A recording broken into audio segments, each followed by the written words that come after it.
Bismillahirrahmanirrahim. Assalamualaikum warahmatullahi wabarakatuh.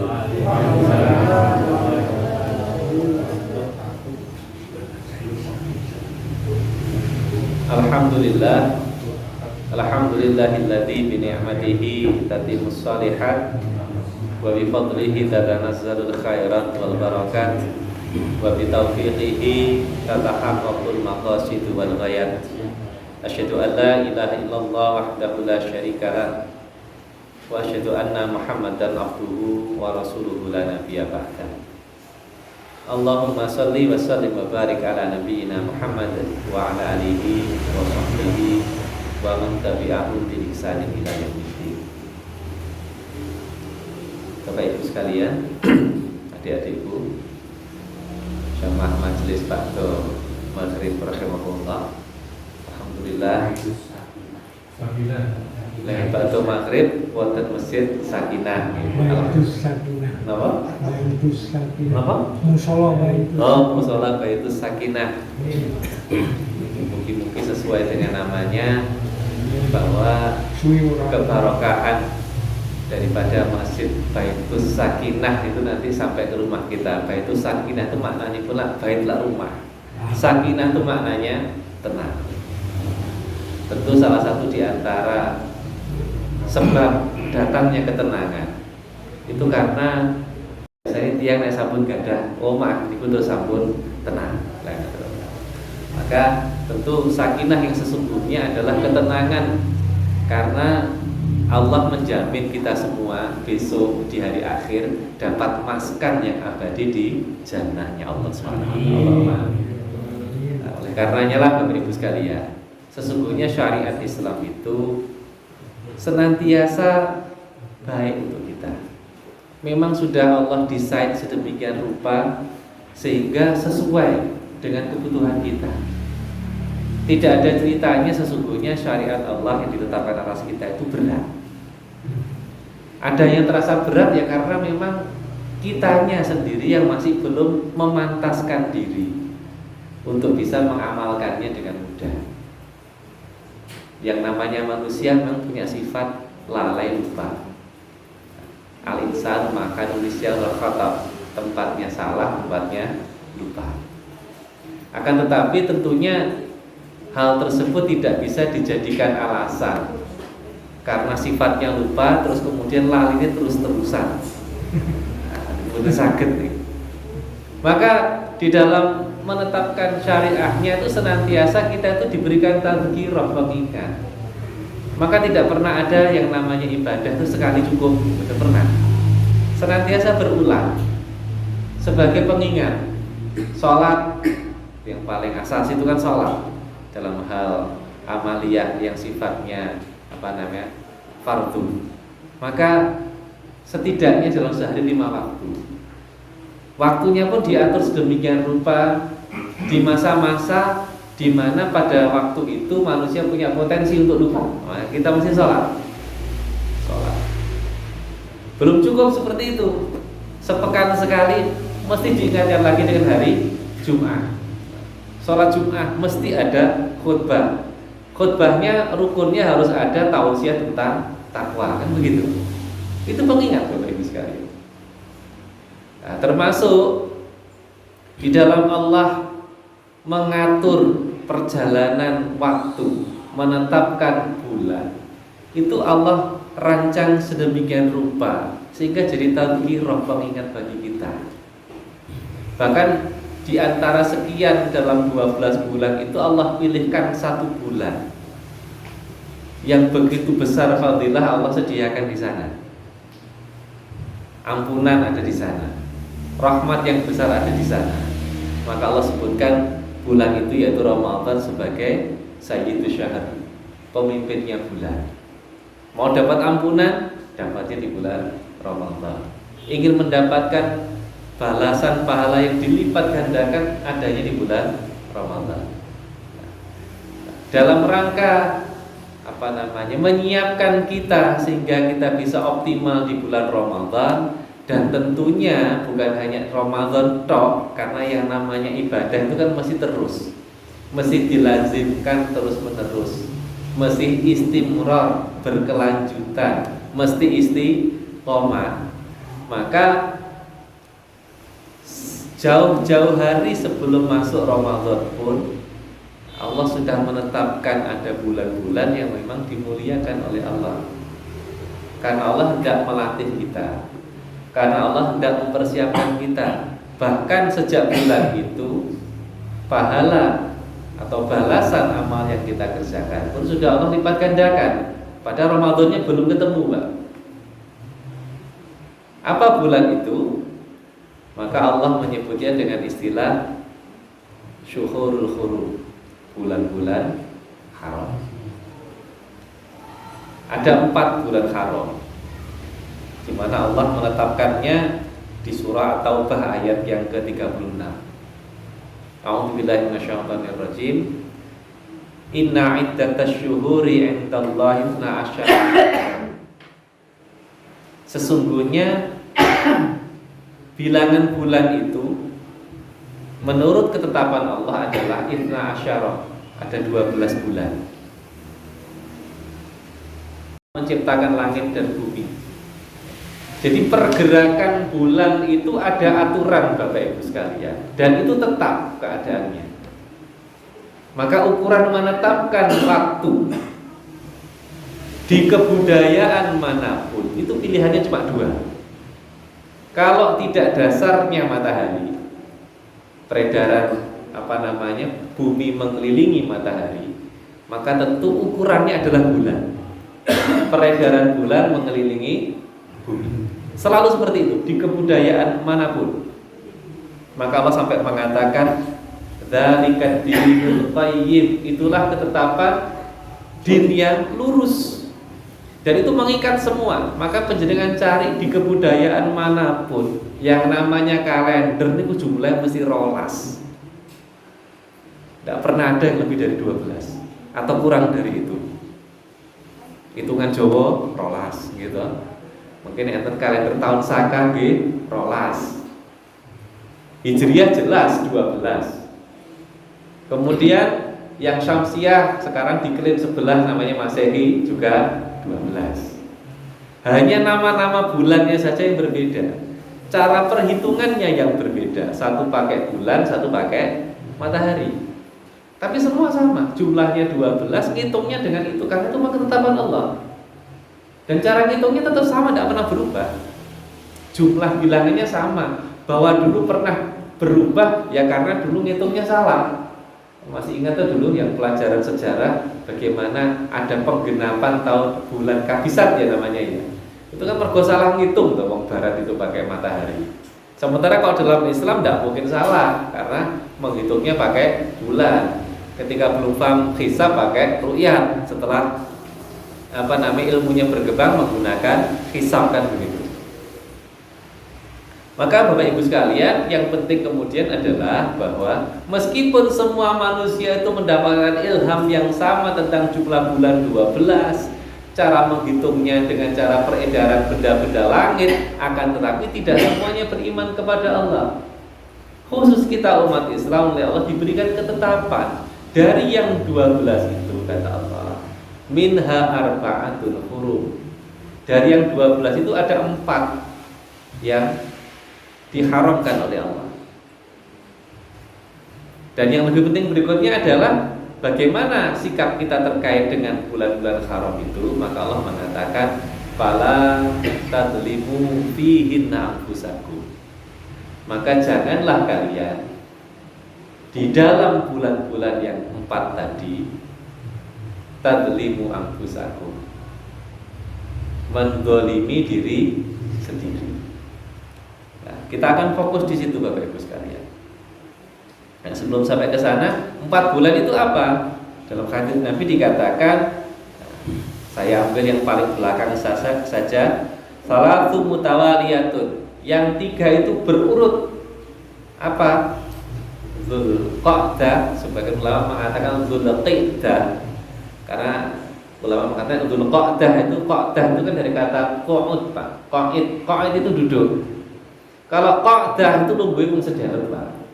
Kalau qi'dah duduknya lama. Maka beberapa orang mengatakan lebih tepat disebut Dzulqa'dah karena sebulan penuh tidak keluar orang Arab itu. Dzulqa'dah atau Dzulqa'dah, kemudian Dzulhijjah, kemudian Muharram. Nek cara Jawa ini selo besar suro, nek cara Jawa ini.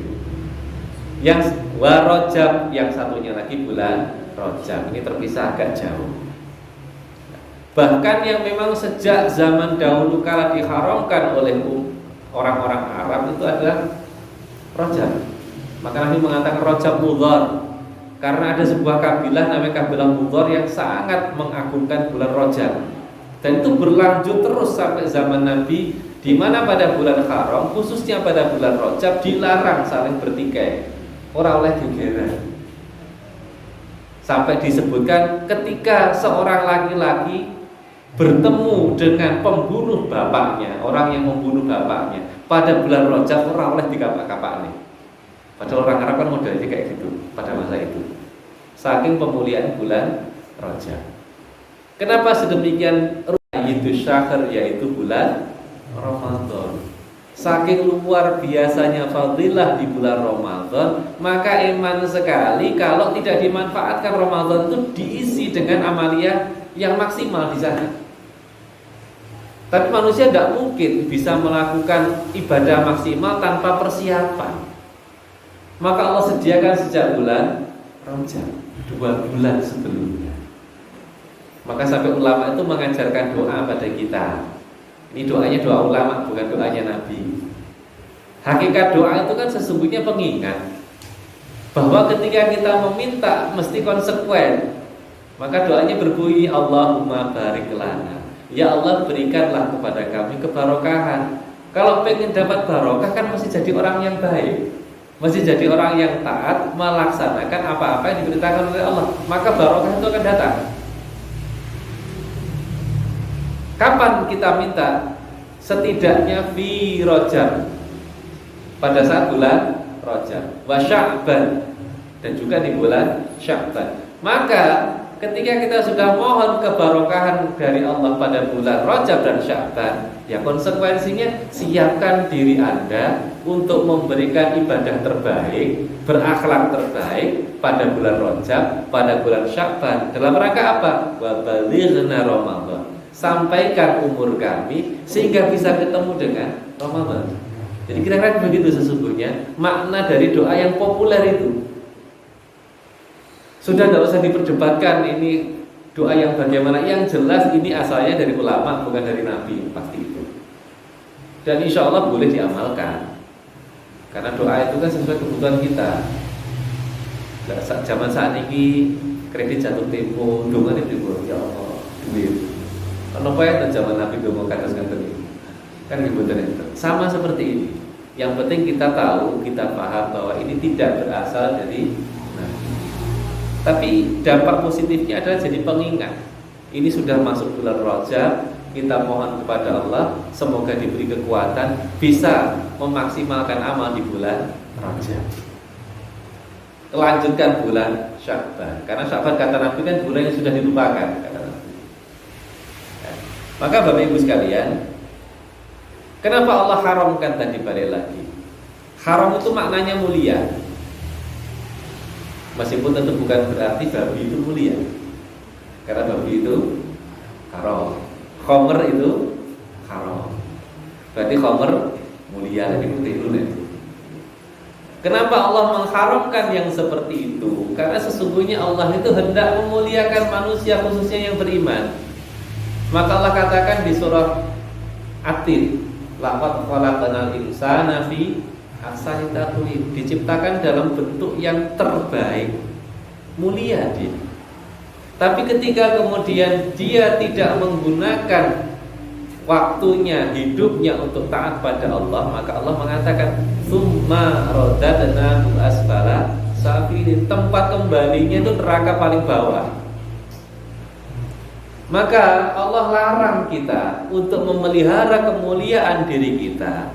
Kita mesti menjauh dari hal-hal yang dilarang supaya kita tetap mulia. Maka barang-barang yang dilarang agar supaya kita tetap mulia itu disebut barang-barang yang haram. Babi dilarang, kenapa? Ya memang sudah dilarang begitu saja. Dan untuk penjenengan tahu, di masa Nabi itu tidak ada babi di Arab. Tidak ada, dia buka sejarah, tidak ada babi di Arab. Karena babi itu sesungguhnya diteliti oleh para ulama, itu cobaannya manusia akhir zaman kayak kita. Segala hal terkait babi bahkan ini, khususnya di dunia pangan dan kedokteran, itu cobaannya orang akhir zaman. Zaman Nabi tidak ada orang Arab ngopeni babi, gila orang Arab tidak mau ngopeni babi. Ya orang-orang Eropa yang masih hidup di gua-gua itu ngopeni babi. Di Arab tidak ada sama sekali, mereka jijik dengan babi. Meskipun Nabi ya tahu babi modelnya kayak gitu, tapi tidak ada diopeni di sana. Kenapa kok dilarang pada mereka jauh-jauh? Ya karena syariat Islam itu berlaku ila yaumil qiyamah. Dan Allah itu paham betul bahwa babi itu akan menjadi cobaannya kita, bukan cobaannya Kanjeng Nabi dan para sahabat yang enggak. Cobaan kita, mampu enggak kita jauh-jauh dari babi? Bagi yang tidak bisa berjauh-jauh tergaya alasan, yang tidak boleh itu kan daging babi, berarti lemaknya boleh dan yang lain-lainnya boleh. Wis ngawur tok nek niku jeneng. Kan banyak terjadi seperti itu. Lemak babi kan bukan daging babi, nggih monggo kalau punya pemahaman seperti itu. Tapi artinya ketika Allah melarang, ya marilah kita sempurnakan untuk menjauhinya. Khamr juga sama. Khamr tidak selalu yang diminum. Banyak barang dimakan juga termasuk kategori khamr. Contoh, pil-pil itu ya, bikin koplo itu. Karena khamr itu kan definisinya dari kata kumur, penutup kepala. Di dalam kepala ada otak, dalam otak ada akal kan begitu kan. Segala sesuatu yang tertutup, yang menutupi akal maka disebut khamr, maka dia harus dijauhi. Karena ketika akal sudah tertutup, maka manusia tidak beda dengan binatang. Sudah hilang kemuliaannya. Nah, konteks haram di sini tentunya mulia tadi dari sisi zamani. Kalau Rajab, Dzulqa'dah, Dzulhijjah dan Muharram itu dalam konteks zamani, waktu, berlaku untuk seluruh manusia di dunia ini. Ketika masuk Rajab di Magetan ataukah mau di Australia, mau di Amerika, dimanapun, maka terikat dengan waktu bahwa waktu itu adalah waktu yang Allah muliakan. Yang kata Ibnu Abbas, Allah memang sengaja mengkhususkan 4 bulan tersebut sebagai bulan haram. Karena apa? Karena Allah hendak memberikan balasan berlipat. Nah, kita sering fokusnya itu kan fokus dengan kalau amal solih maka pahalanya berlipat. Tapi tentu bersamaan dengan itu, ketika maksiat dosanya juga lebih banyak. Sama seperti keharaman dari sisi makan tempat. Ada Mekah, Madinah, Baitul Maqdis. Kalau sholat Mekah 100.000, Madinah 1.000, di Palestina Baitul Maqdis 500. Tapi kalau melakukan maksiat di sana juga lebih besar dosanya. Maka kira-kira seperti itulah ketika kita masuk bulan haram.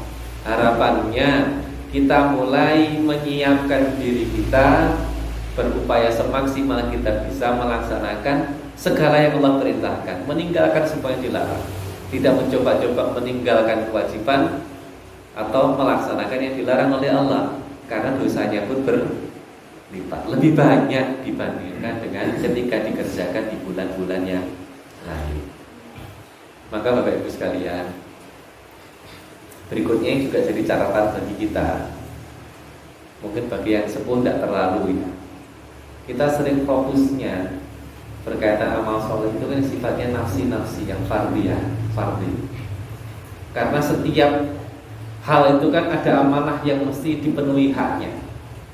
Ada haknya nafsi diri kita. Apa haknya diri kita? Ya kita tidak mendolimi diri kita dengan melakukan maksiat kan begitu. Maka kita tinggalkan khamr, kita tinggalkan babi, kita tinggalkan semua yang dilarang, dan kita kerjakan yang diperintahkan oleh Allah. Tapi seringkali kita lupa ada amanah lain yang namanya amanah mas'uliyah. Mas'ul itu tanggung jawab, atau mungkin bahasa lainnya jabatan. Nah ini kadang-kadang sholatnya ya 5 waktu, puasanya juga barangkali Daud tidak perlu, sedekah ya lumayan. Tapi kalau urusannya dengan jabatan, waduh ini kok bisa. Hal-hal seperti ini tentunya perlu menjadi perhatian juga. Inilah yang kadang-kadang menyebabkan umat Islam itu terjebak hanya solih secara pribadi, tapi tidak solih secara sosial. Itu sebetulnya istilah sudah salah. Solih itu ya sembarang, ya pribadi ya sosial. Maka ketika dia punya amanah berupa jabatan, menjadi mas'ul, dia tidak amanah, tidak menempatkan seseorang sesuai pada tempat porsinya, kemudian bahkan seringkali merampas hak-hak orang lain. Dan ketika itu dikerjakan pada bulan haram, ya tentu berlipat balasannya di sisi Allah, dosanya. Maka Bapak Ibu sekalian, ini penting sekali untuk kita mulai perhatikan. Dan istilah Allah di sini menarik. Allah mengatakan fala tadlimu anfusakum fihinna anfusakum. Tadlimu itu dari kata zalim. Zalim itu dari kata zulmah. Zulman itu kalau secara bahasa itu maknanya gelap. Nah, karena makna asal gelap ini Bapak Ibu, maka zalim itu sering didefinisikan oleh para ulama dengan menempatkan atau meletakkan sesuatu tidak pada tempatnya. Misal, contoh yang remeh, sepatu itu kan di kaki, ditaruh di kepala, itu zalim. Sama seperti tadi, orang jadi pejabat mestinya memenuhi haknya rakyat, kan begitu. Sebaliknya hak tidak diberikan malah dia rampas, itu namanya zalim. Dan banyak yang lainnya. Kenapa hal itu terjadi? Ya karena tadi zalim itu gelap. Saking gelapnya maka dia tidak tahu arah. Sebab saya mungkin pernah memberi contoh. Kenapa ini perlu saya sampaikan? Akhirat itu dikatakan oleh Abu Bakar dalam sebuah pesannya kepada Umar bin Khattab, wal akhiratu dzulmah, kata beliau. Akhirat itu gelap. Wa surujul amal shalih. Penerangnya cuma satu, amal shalih. Maka sesungguhnya aktivitas yang kita kerjakan hari ini itu sesungguhnya dalam rangka menolak kezaliman. Jadi takwa itu menolak kezaliman. Maka Allah mengatakan Allahu walilladzina amanu yukhrijuhum minadh dhulumati ilan nur walladzina kafaru awliya'u Allahu walilladzina amanu yukhrijuhum minadh dhulumati ilan nur walladzina kafaru awliya'u yukhrijuhum minan nuri iladh dhulumat. Allah itu wali atau pelindungnya orang-orang yang beriman. Loyalitas kita kepada Allah, minta pertolongannya kepada Allah, yang kita yakini melindungi kita, mencukupi kita adalah Allah. Maka ketika itu kita lakukan, maka Allah pasti akan mengeluarkan kita dari berbagai macam kegelapan. Zulumat itu kegelapan yang banyak, menuju satu cahaya, yaitu Islam. Maka ketika orang beramal soleh, hakikatnya dia sedang mengumpulkan cahaya yang itu nanti akan dohir, nampak secara real pada saat kita dibangkitkan di yaumil akhir.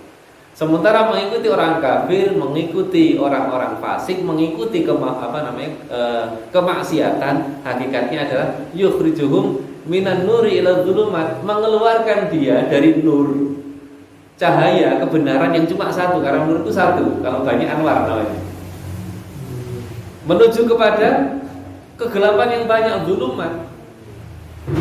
Ketika dia melakukan kemaksiatan, dan itu nanti di hari akhir Bapak Ibu sekalian akan akhir nampak sekali bahwa masing-masing kita nanti ketika di atas sirat, sebagiannya ada yang masuk ke dalam neraka. Beberapa ulama menafsirkan sirat itu tidak seperti rambut yang dibelah 7, tidak ada dalilnya rambut dibelah 7 itu. Itu hanya menurut mereka simbolisasi untuk sebagian besar manusia betapa sulitnya melewati sirat. Kalau menurut Quraisy, sirat itu secara bahasa maknanya itu jalan tol. Jadi jalan tol itu kan mesti lebar. Dari kata surut itu maknanya menelan, saking lebarnya semua bisa masuk, kan begitu. Tapi kenapa masih banyak orang yang kemudian masuk ke dalam neraka padahal jalannya begitu lebar? Ya kata aturaken teng Kanjeng wau. Jenengan nyuwun sewu. Kadang punya rumah di tengah sawah, tidur, kemudian bangun gara-gara lampu mati, tapi terdengar ada suara di kejauhan, berarti ini listrik tidak mati tapi jeglek. Kebetulan waktunya mendung atas kata niki, jadi gelap gulita. Bangun dari tempat tidur, keluar kamar, mau menuju tempat meteran listrik. Saya tanya Bapak Ibu sekalian, niku griyane jenengan, sing noto mebel jenengan piyambak, kira-kira nyandung nabrak apa mboten? Saya tanya. Padahal ngerti gue nih, bar kene iki gue nek meja dan seterusnya, ono kursi. Tapi gitu bro, itu padahal kita apal dengan denah rumah kita. Sing noto ya awake dhewe. Itu masih nabrak-nabrak menuju tempat yang kita tahu.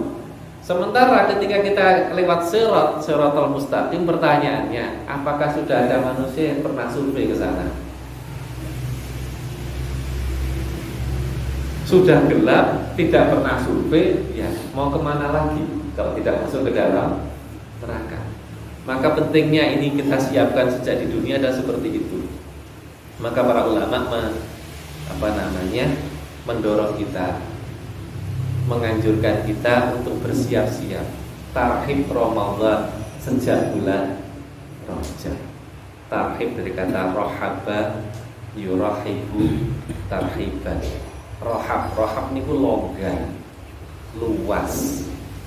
Maka diibaratkan seperti kita sedang menunggu tamu yang betul-betul kita harapkan kehadirannya setelah sekian tahun tidak berjumpa. Maka persiapannya seperti itu. Pak Prayen mantu ini badhe rawuh misalkan, pergi jauh tidak tahu keluar negeri, sudah lama tidak pulang. Nah, rumah kan disiapkan. Nek perlu gendengnya diganti kabeh nek sugih. Gendeng diganti kabeh, semua diganti. Pokoknya harus yang terbaik kan begitu. Hatinya betul-betul senang, daiman keluarkan berapapun yang dibutuhkan. Maka kira-kira seperti itulah ketika kita hendak berjumpa dengan Ramadan. Karena kalau ibaratnya proposal bisnis begitu, bagi hasil yang ditawarkan Ramadan itu tidak terbayarkan. Kalau orang kerja sama bisnis paling banter kan keuntungan 20-30%. Kalau sampai di atas 30% itu mesti ngapusi. Tapi kalau Ramadan itu ribuan persen, terserah Allah mau berapa kali Allah lipat gandakan pahala yang disediakan untuk kita dengan amal yang sedikit. Maka dengan keadaan seperti itu, penting bagi kita ketika kita sudah memahami hal yang seperti itu, kita melakukan persiapan tahiyah Ramadan sejak Rajab, sehingga tidak terjadi sebagaimana hari-hari ini lazim terjadi. Meskipun itu tidak boleh ada sebetulnya. Masjid-masjid hari pertama Ramadan pasang terong, gitu Pak biasanya. Pasang terong pelosok digelar di latar masjid, halamannya masjid itu sudah dipasang. 10 hari pertama masih oke. Masuk 10 kedua mulai mengalami kemajuan yang pesat. Maksudnya softnya maju kan begitu. Semakin habis. Kenapa? Ya karena belum terbiasa.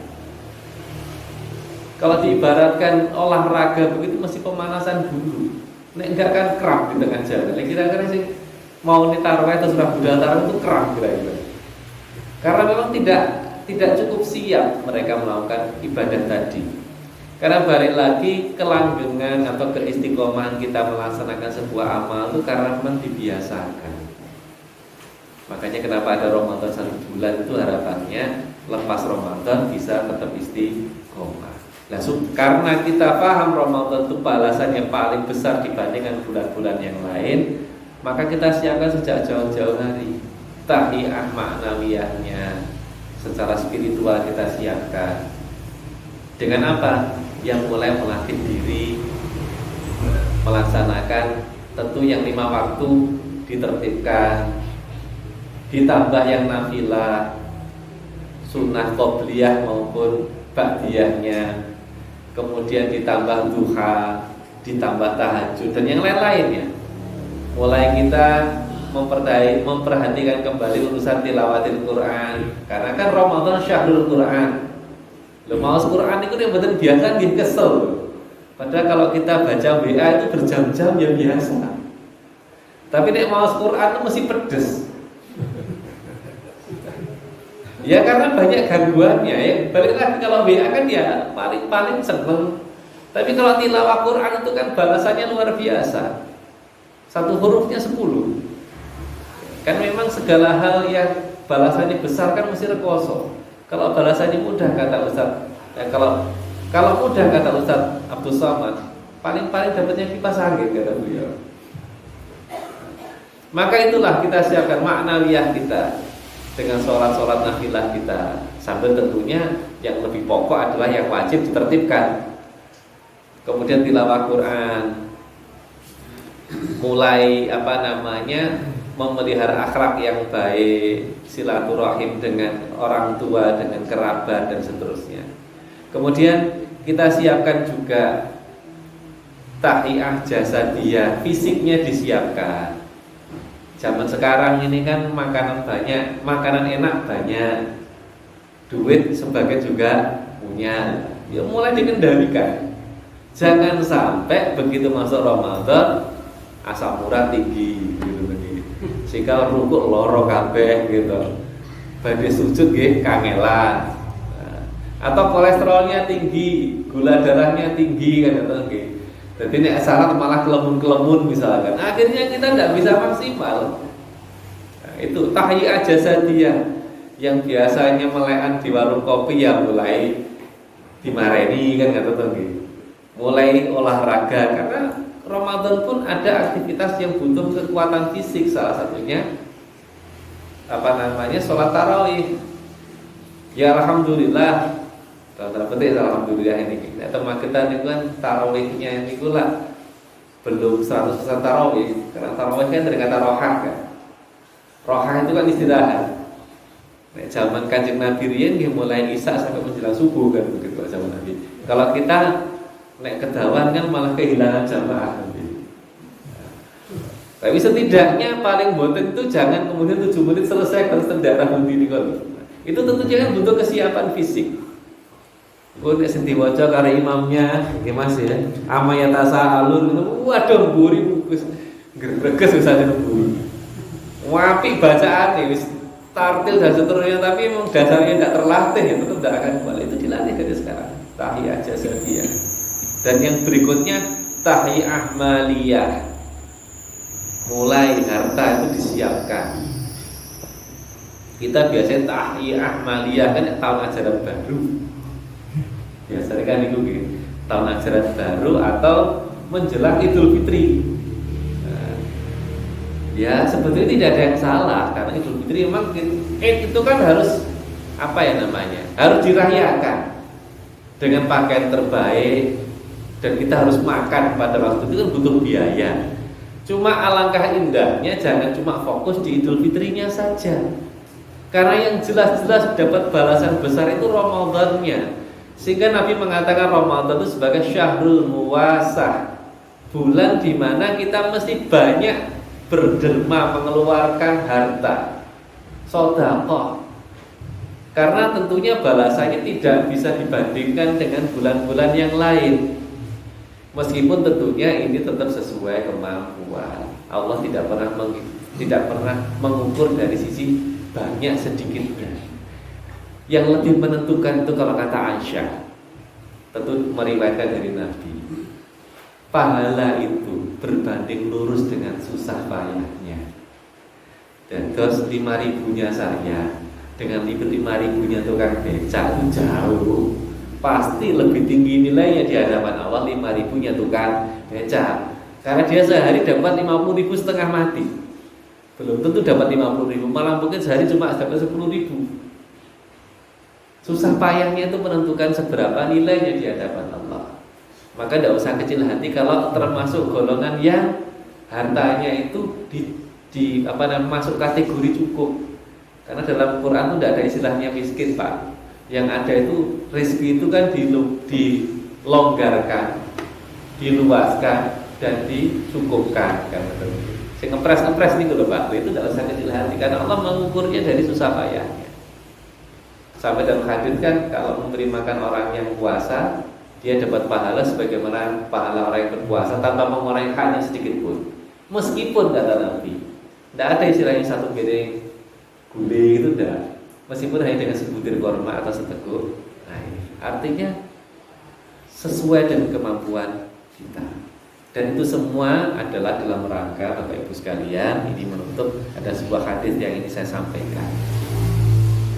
Ini kaitannya dengan Ramadan memang. Jadi hadis ini diriwayatkan oleh Anas bin Malik. Satu ketika Nabi ketika dalam sebuah majelis seperti ini tiba-tiba itu mengucapkan amin 3 kali. Maka para sahabat itu bertanya-tanya, ada apa Nabi itu tiba-tiba kok mengaminkan 3 kali? Siapa yang berdoa? Pada sahabat itu tidak ada yang sedang berdoa. Maka ditanyakan kepada beliau. Maka Nabi SAW menjawab, sesungguhnya tadi Jibril itu berdoa, maka aku aminkan. Doanya itu berisi 3, isinya 3 doa itu. Maka Nabi menjelaskan seperti ini. Yang pertama, roghima furajulin, sungguh celaka. Celaka itu maksud roghima itu maknanya celaka, rugi. Roghima furajulin, sungguh celaka seorang. Dzukirat indahu, dia mendengar aku, maksudnya namaku diucapkan, falam yusolli alaihi, kemudian dia tidak mengucapkan sholawat. Itu rugi. Ini dianggap orang yang pelit dalam hadis yang lain. Nah, ini sholawat itu penting Bapak Ibu sekalian, karena sebetulnya ketika kita sholawat kepada Nabi, itu kembali kepada kita 10 kali.